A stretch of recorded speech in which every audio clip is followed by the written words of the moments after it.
Saludos amigos, Carlos Arturo Guizarre, un servidor Manuel Jiménez, como siempre agradecido de su sintonía con esta propuesta de la noche por Metrovisión, Canal 62 y nuestras plataformas en redes sociales de YouTube, Twitter y Facebook. Hoy vamos a tener un programa especial, si se quiere. Carlos y un servidor estamos muy complacidos con la presencia aquí del economista Franklin Vázquez.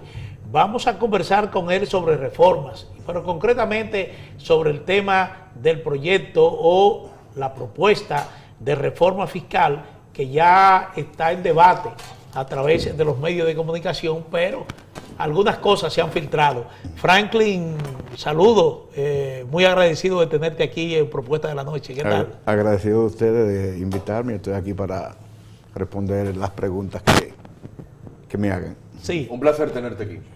Gracias, de verdad. Bueno, de entrada, mucha información se ha publicado en las últimas horas. Digo en las últimas horas porque en las últimas horas ha fluido gran parte de propuestas, especulaciones sobre el contenido de esta reforma fiscal.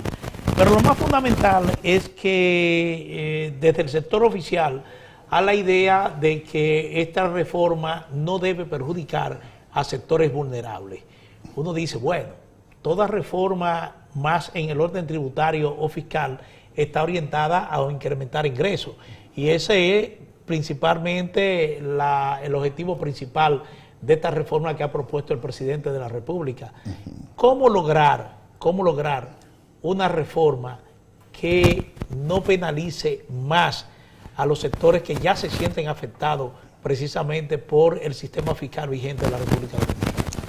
Mira, yo empezaría, disculpando la adquisición, yo empezaría por decirte que este es un país difícil para reformarlo, en cualquier sentido. La experiencia sí lo dice. Es decir, nosotros tenemos reforma financiera en el año 1991, 1992 con el presidente Joaquín Balaguer, en una situación sumamente complicada del país, una situación muy difícil en términos económicos, en términos financieros para el Estado dominicano. De aquí para allá hemos tenido parches, hemos tenido intentos de algún cambio en alguna tasa, en algún impuesto, pero en general, reforma estructural. Y hay que decir a la gente qué es una reforma estructural. Una reforma estructural, bajo cualquier concepto, sea de la seguridad social, sea del sector eléctrico, sea fiscal, implica transformar todo lo que hay detrás de él. Cuando te digo transformar yo te digo ahora mismo, por ejemplo, la cantidad de impuestos que tú tienes que se cobran a los agentes económicos, tú dices, bueno, son como demasiados impuestos y tú tendería o pensaría que sería bueno, que sería adecuado ponerlo en una canasta más pequeña y que tengamos menos impuestos e impuestos mucho más eficientes. Eso por un lado. Segundo, yo empezaría también por hablar, bueno, ¿qué es la reforma fiscal y por qué una reforma fiscal ahora mismo? Para caer en lo que tú dices, bueno, ¿cómo lograr que no? También explicar la diferencia, porque ahora se conoce que una reforma fiscal no es lo mismo que una reforma tributaria. Pero claro, porque reforma tributaria fundamentalmente es nada más los tributos, nada más los ingresos. Una reforma fiscal implica todo lo que es la gestión fiscal. La gestión fiscal es ingresos y gastos del gobierno. Pero yo me voy siempre al pecado original y a los números. Siempre me gusta trabajar con los números porque cualquier cosa que tú digas teóricamente puede ser una voz al aire. Yo te digo a ti una cosa, tú tienes los ingresos del gobierno que en este año 2024 andarían por 1.274.699 pesos y gastos por 1.503.947.5 millones. Tú tienes ahí un diferencial, un faltante. Entonces, ese faltante... Que regularmente se cubre con endeudamiento. Que se cubre con endeudamiento, pero el tema es, el origen de todo viene de ese déficit fiscal. Nosotros tenemos, desde el 2008 al 2024, déficit fiscal en promedio un 3.0% del Producto Bruto Interno. Y eso es acumulativo, porque la gente piensa, bueno, si es el 3% de un año no importa. No, es que el tema es que eso se acumula, y si se acumula en forma de deuda, entonces te va aumentando el porcentaje de los ingresos tributarios que tú tienes que destinar a pagar la deuda. Y es ahí donde está el problema y es ahí donde está la trampa. Entonces, la reforma fiscal, en este caso integral como la estamos concibiendo, tiene que atacar el tema de los tributos, el tema de los ingresos y tiene que atacar el tema del gasto. Porque al final de cuentas, ¿qué es lo que se busca? Lo que se busca es lograr la sostenibilidad fiscal. ¿Y qué es la sostenibilidad fiscal? Que tú puedas de alguna manera tener los recursos necesarios para el gasto corriente y para la inversión pública. Y entonces ahí es que está el tema de los pobres y ahí es que está el tema de los vulnerables. La reforma fiscal debe ser suficiente para que haya recursos suficientes, también valga la redundancia, para pagar la deuda social que tenemos con los vulnerables y que tenemos con los pobres.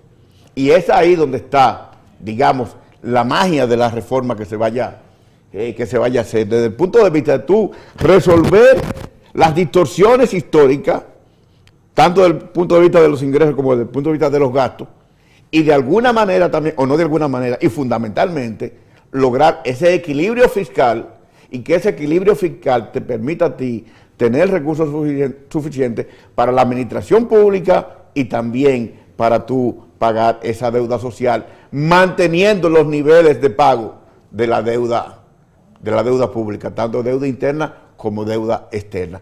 Eso no es fácil. Te decía que este país es difícil reformarlo de cualquier manera, incluyendo pues el tema tributario. Entonces, de cara a una eventual reforma fiscal que encerrará, entre otras cosas, alzas en impuestos, ¿a quién cargamos? No necesariamente. ¿A quién terminamos cargando?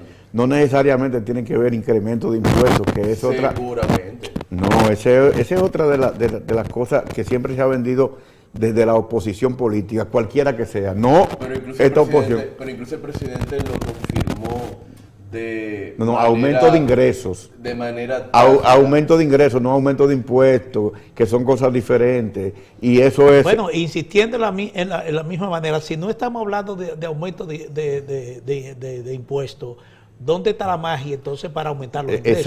Excelente pregunta. Primero, la magia está, que es mi propuesta, en llevar a cero el gasto tributario. Y el gasto tributario, ¿usted sabe de cuánto es en este momento? Para el 2024. El gasto tributario anda por 340 mil millones de pesos. Eso es todas las exenciones y las exoneraciones históricas que le hemos dado a los diferentes sectores productivos. Pero a cero indiscriminadamente. Sin observar, por ejemplo, el turismo. No, a cero indiscriminadamente. Fue una franca exportación.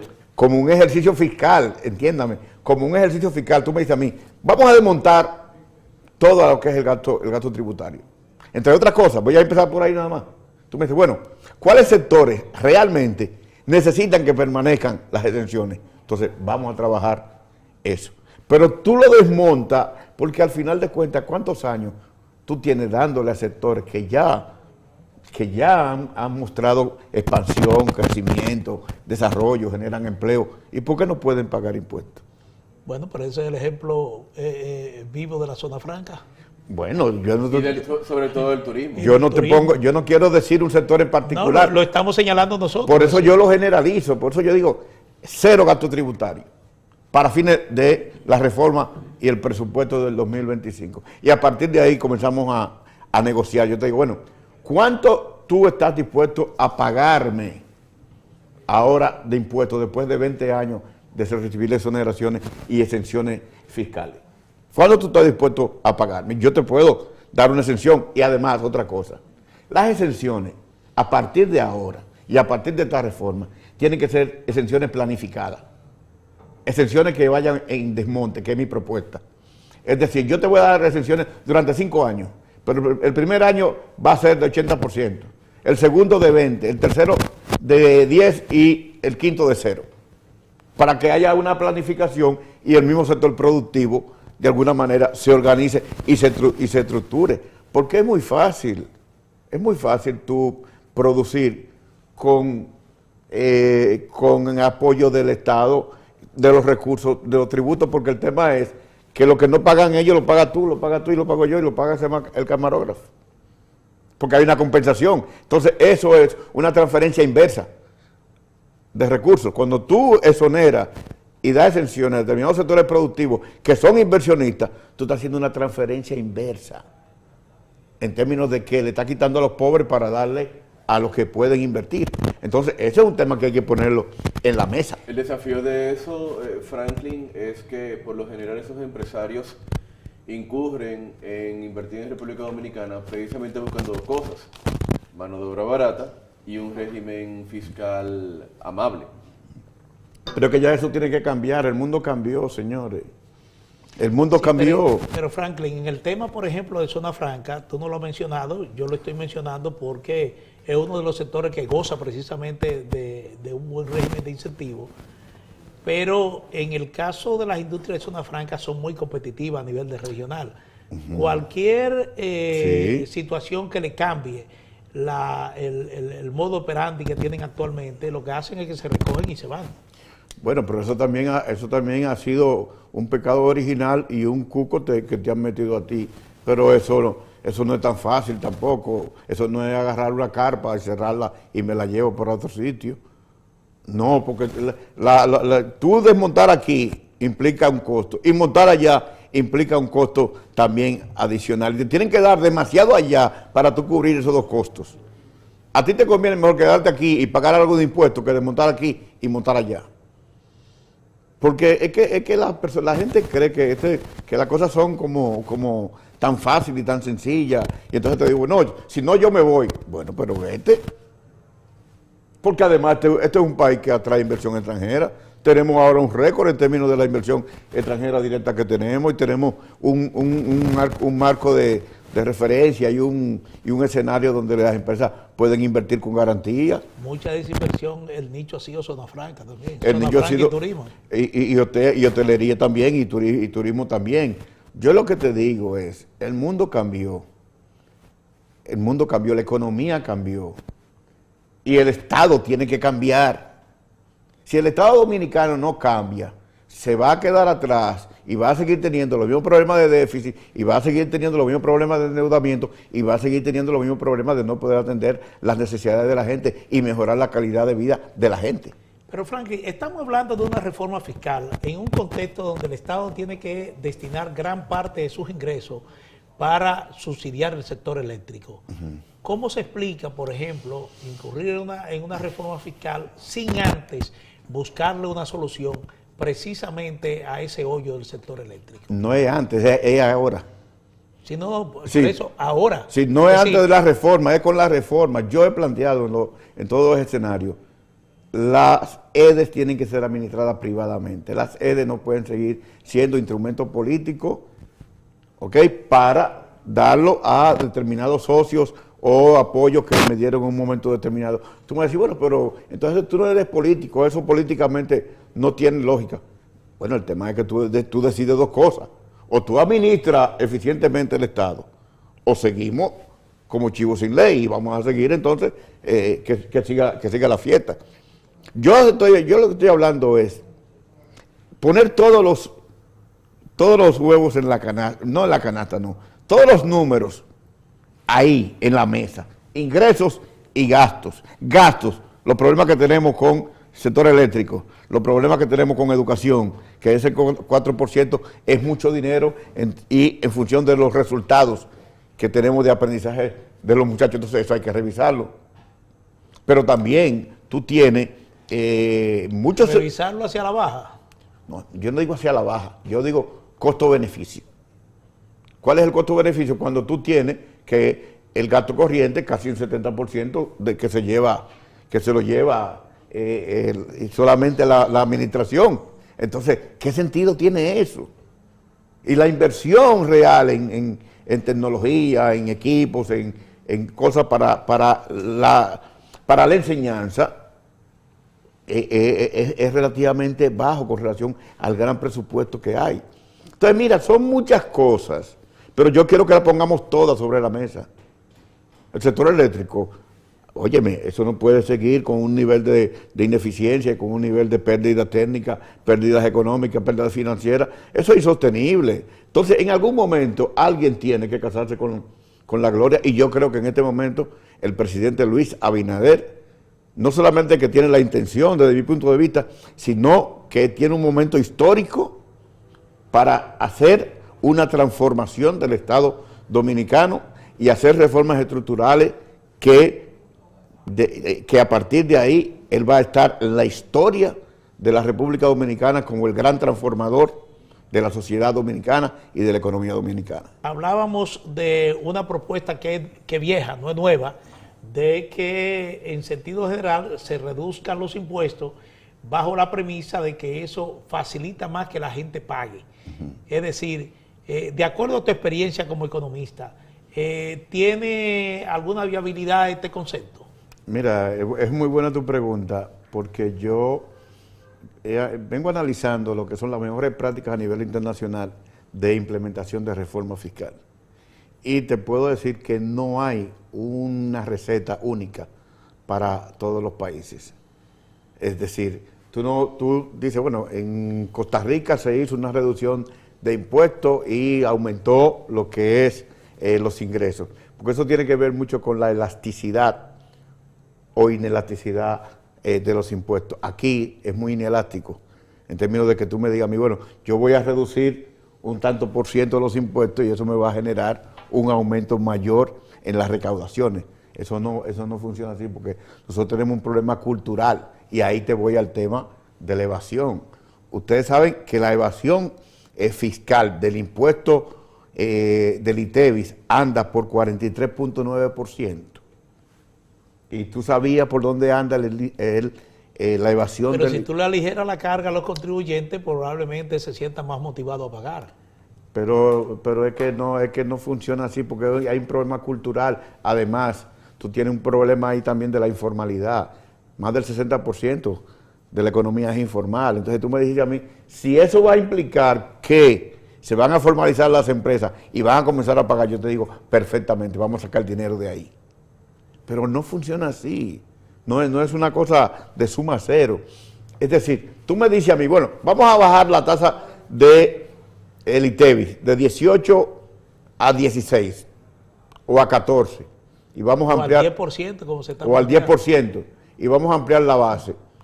Yo particularmente no creo que eso te vaya a generar una mayor cantidad de recursos que lo que te está generando ahora al 18%. ¿Por qué? Porque la cultura es a no pagar impuestos, la cultura es a evadir, la cultura es a eludir. ¿Entiendes? Yo te voy a decir una cosa, yo conozco, y esto no voy a decir nombre por razones éticas, pero yo conozco a mis amigos de la construcción que declaran quiebra y se compran una jipeta del año. ¿Me estás entendiendo? Es decir, aquí hay que hacer un trabajo fuerte a nivel de la administración tributaria, en términos no de la eficiencia, no de que realmente le caigamos atrás a aquellos que están evadiendo y que le apliquemos la ley de responsabilidad fiscal. Y si hay que esa ley endurecerla para aquel que no paga impuestos, porque yo siempre traigo a colación el tema de Al Capone, el traficante de whisky, que Al Capone no lo agarraron por tráfico de whisky ni por matón, lo agarraron por evasión de impuestos. Así es. Y el caso de Shakira en España reciente, que también es un tema de evasión. Usted va a cantar, usted ganó tanto dinero, venga al fisco y pague. Pero eso hay que caerle atrás, eso no es que tú vas a llamar, mira Franklin, venga a pagar los 200,000 pesos que tú debes. Ajá. Tú tienes que caerme atrás en mi casa y ir a buscar esos chelitos como administración tributaria. Yo lo estoy diciendo de manera llana para que se entienda de lo que estamos hablando. Entonces, si tú por un lado resuelves el tema del gasto tributario, por otro lado resuelve el problema eléctrico, por otro lado aumenta la eficiencia de la administración tributaria, tú tal vez no tendrías que hacer reforma fiscal. Y si también reforman la Dirección General de Impuestos Internos para que sea más fácil asumir procedimientos. Bueno, todo es reforma de la administración tributaria. Porque algunos candidatos presidenciales en la contienda pasada decían que somos una sociedad de chiriperos. Pero esa sociedad de chiriperos la han construido quienes han complicado el tema fiscal hasta la saciedad. El que le toca llenar un 606 o un 607 de formulario para declarar el ITEVI todos los meses, sabe hasta qué punto complicaron el tema fiscal. Si no se hace más regularmente simple, ese proceso se contrata. Se contrata a un que contador. Es un gasto adicional. Que es un gasto exacto. adicional. Si eso no se simplifica, mucha gente no va a salir de la informalidad.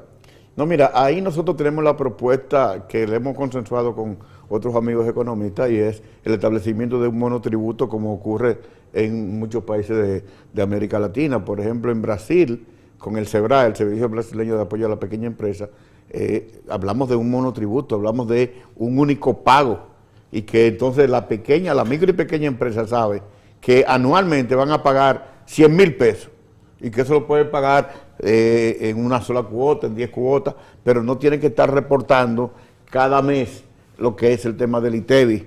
Y a mí me iba mejor cuando estaba como persona física que ahora que estoy que ya constituí empresa. Particularmente, mi experiencia es más positiva como persona física que como empresa. sí, El asunto del monotributo sería verificar quién entraría ahí. Me imagino que serían criterios muy parecidos a los que se utilizan para acogerse al procedimiento simplificado de tributación. sí, claro, estamos hablando que tú dices, bueno, las empresas que tengan menos de 5 empleados y que vendan menos de 8 millones de pesos anualmente. Entonces tú dices, bueno, esas entran dentro de ese régimen de monotributo. Y entonces, pero yo te digo, todas las que son informales, ¿entran ahí? Sí. Sí, más del 60% de la economía entran ahí. Entonces, esa es una posibilidad, porque el tema de la formalización, que yo lo he estudiado minuciosamente y tengo un ensayo sobre ese tema, es que hay pánico cuando tú le dices que la DGI, que cuando tú te formalizas y ya estás en la DGI, porque por todos lados te buscan. Te sientes cercado. Sí, entonces, yo creo que en la reforma fiscal debe haber un capítulo que solo sea para la micro y pequeña empresa, en términos de lo que es atención, no solamente especializada, atención individualizada desde el punto de vista de que permita que ese sector se formalice y que también se desarrolle mucho más de lo que se ha desarrollado hasta ahora. Una propuesta concreta es la de reducir el ITEVI al 10% y aumentar su base imponible. ¿Esto podría ser una solución? A la evasión precisamente del ITEVI. Pero vuelvo y te reitero que todo va a depender de los niveles de elasticidad que tú tengas y de... Yo no creo en reducir impuestos porque ya la gente lo tiene en la mente el 18%. Si tú te lo bajas a 10, no van a salir a comprar más y a pagar ese ITEVI, se va a quedar todo igualito. Ni los supermercados van a bajar los precios. No, pero nadie va a bajar los precios. Este es un país de precios altos. Bueno, nada más hay que ir a un restaurante a cenar. Son 18 más 10%, son 28. No, y que dejarle 100 pesos. No, 100 pesos pesos. no. Tiene que dejar de propina 10% más. Que estamos hablando de un 38%. Sí, son ustedes que son tutumpotes. No, yo te estoy diciendo. No estamos hablando de tutumpotes. Es que estas son las expectativas. Sí. Entonces yo no creo que el tema de bajar impuestos, de bajar el ITEVI te vaya a resolver un problema de aumento de las recaudaciones. Ahora, con el impuesto sobre la renta, sí yo creo que hay que hacer algo. Porque un rico no puede pagar la misma tasa de impuestos sobre la renta que yo, que soy asalariado.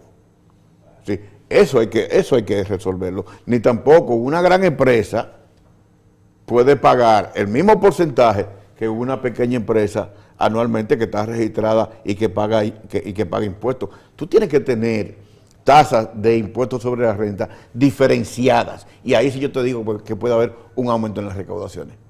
Porque hasta ti tú pagas un 27% hoy. Pero si mañana tú pagas un 20%, tú vas a ir más suave y tú lo puedes pagar.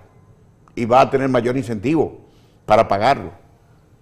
Entonces, ahí sí yo creo, pero en el caso del ITEVI, yo no creo. Después que tú has logrado, y cuando digo logrado, porque eso es un trabajo que hay que hacer, de que la gente sepa que va a pagar el 18%. A nadie se le quita eso de la mente. Y tú lo bajas a un 10, a otro bajas a un 10, a cualquiera. Yo no creo que haya una respuesta inmediata. Tiene que haber un periodo de ajuste relativamente largo para que tú me digas a mí que yo voy a lograr mayores recaudaciones por ese concepto. Sí. En el Congreso hay una ley de responsabilidad fiscal que me parece que todavía cursa no se ha aprobado. Sí, está en la Comisión de Hacienda del Senado de la República, entró por el Senado. Y ahora que se habla de una reforma tributaria, ¿verdad? Digo fiscal. Fiscal. Que incluye entonces los ingresos y el gasto, la calidad del gasto. ¿Cómo lograr esto? ¿Cómo compaginar precisamente esto? Someter al Estado a cumplir lo que se establece en el presupuesto sin que se ceda en los gastos. No, es que parte del mismo esquema. Si la ley de responsabilidad social obliga al Estado a tener niveles de déficit por debajo de lo que tiene actualmente, pero la ley de responsabilidad fiscal debería también decirle a ti y a mí, que somos agentes económicos y que somos empresarios, a que si no pagamos impuestos, podemos caer presos. Yo lo planteo a ese nivel, y que y los niveles de evasión ahí sí bajan, inmediatamente ahí sí bajan. Yo lo que creo es que el gran punto... Pero también bajaría la simpatía de la facción política que tome esa decisión.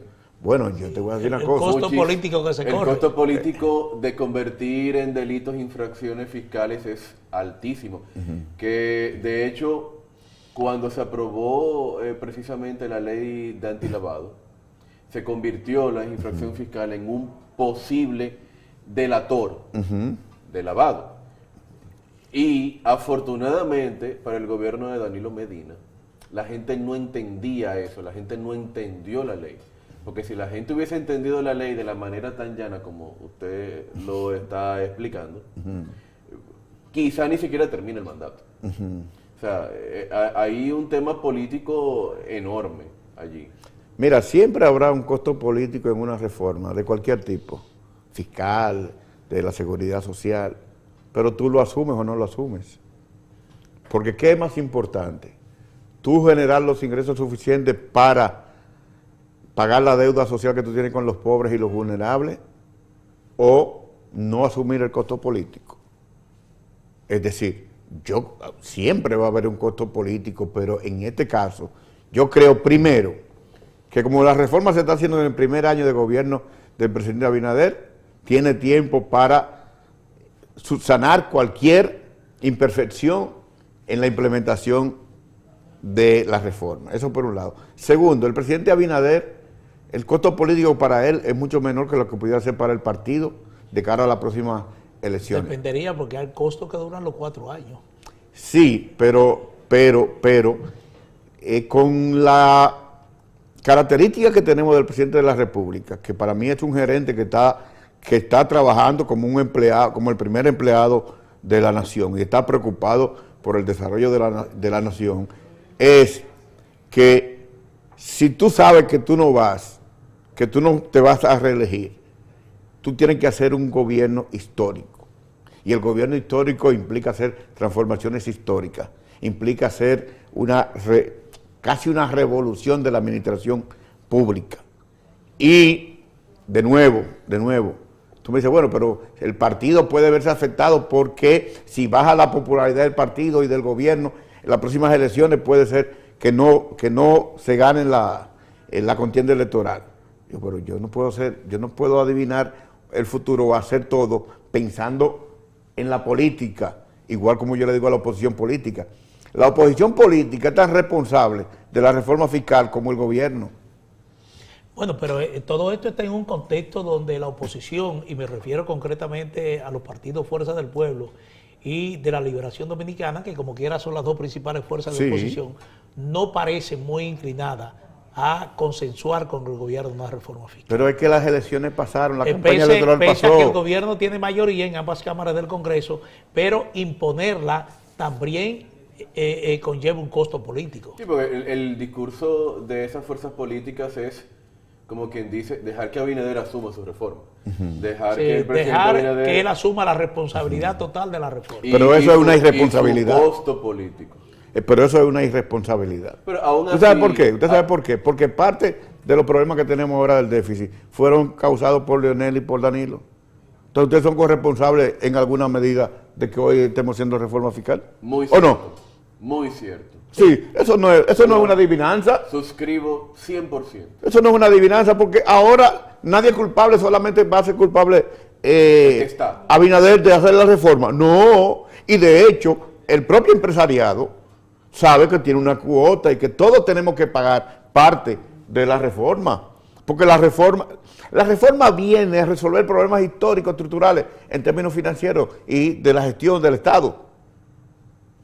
Por ejemplo, en el caso del gasto público y el tema que se ha planteado de que hay que eliminar una cantidad de instituciones, eso es algo que hay que asumirlo seriamente.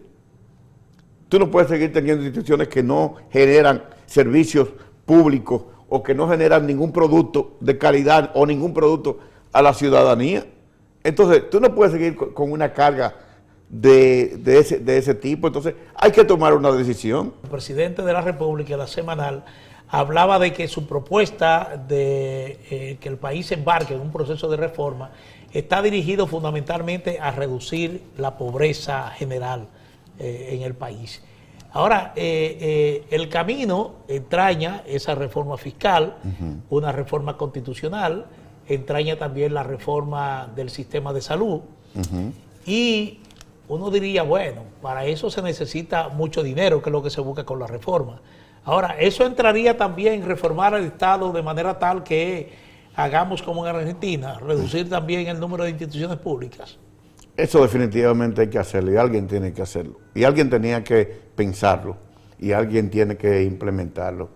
Porque, mira, el Estado... Sin considerar el costo político de muchos compañeritos para la calle, porque aquí el sector privado no genera la cantidad de empleo que se demanda. Bueno, es que si nos llevamos de eso, entonces vamos a crear más instituciones para poner a más compañeritos. Porque... Es una pregunta. Sí, no, yo te digo, porque hay muchos compañeritos que están fuera del tren gubernamental porque no caben.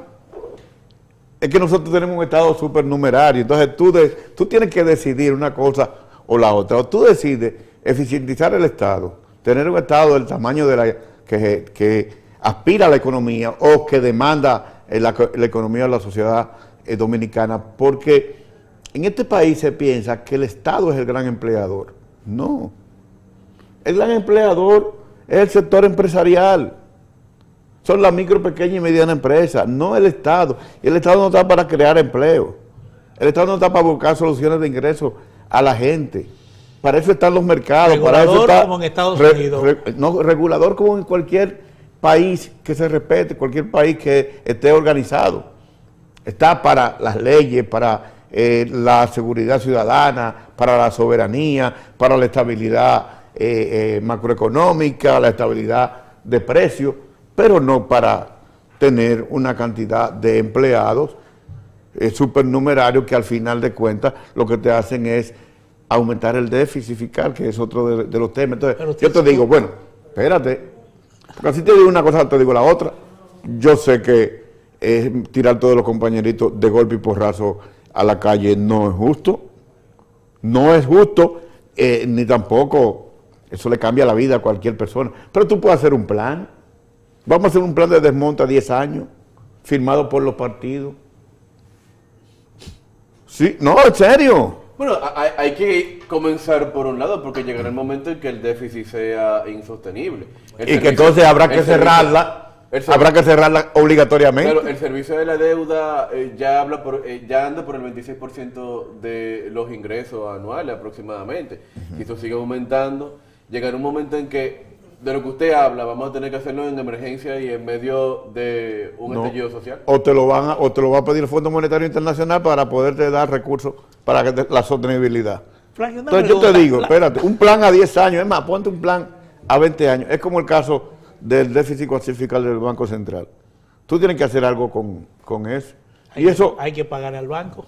Hay que pagarle al banco, pero saca eso del banco ya, ponlo en Hacienda y que Hacienda asuma eso. Y que ya entonces la administración del Banco Central tenga otra estructura y tenga de alguna manera menos carga, porque a lo que tienen que dedicarse a la política monetaria. ¿Entiendes? Entonces, de nuevo, te digo, tú haces un plan a 10, 15, 20 años, vamos a ir desmontando poco a poco, y los partidos políticos que firmen eso, para cuando lleguen, sepan que no tienen esas instituciones para poner los compañeritos del partido, porque el tema es que los partidos se convirtieron en un momento determinado en instrumentos de ascenso social, pero eso no puede ser. El ascenso social tiene que ser en el sector privado, con creación de empresas, con generación de ingresos. Y principio meritocrático. Y más que principio meritocrático, que usted se faje a trabajar. Básicamente. Fue lo que dije. Sí, vamos a fajarnos a trabajar. Vamos a hacer de este país un país productivo. ¿Entiendes? Vamos a crear pequeñas y medianas empresas a lo largo y ancho.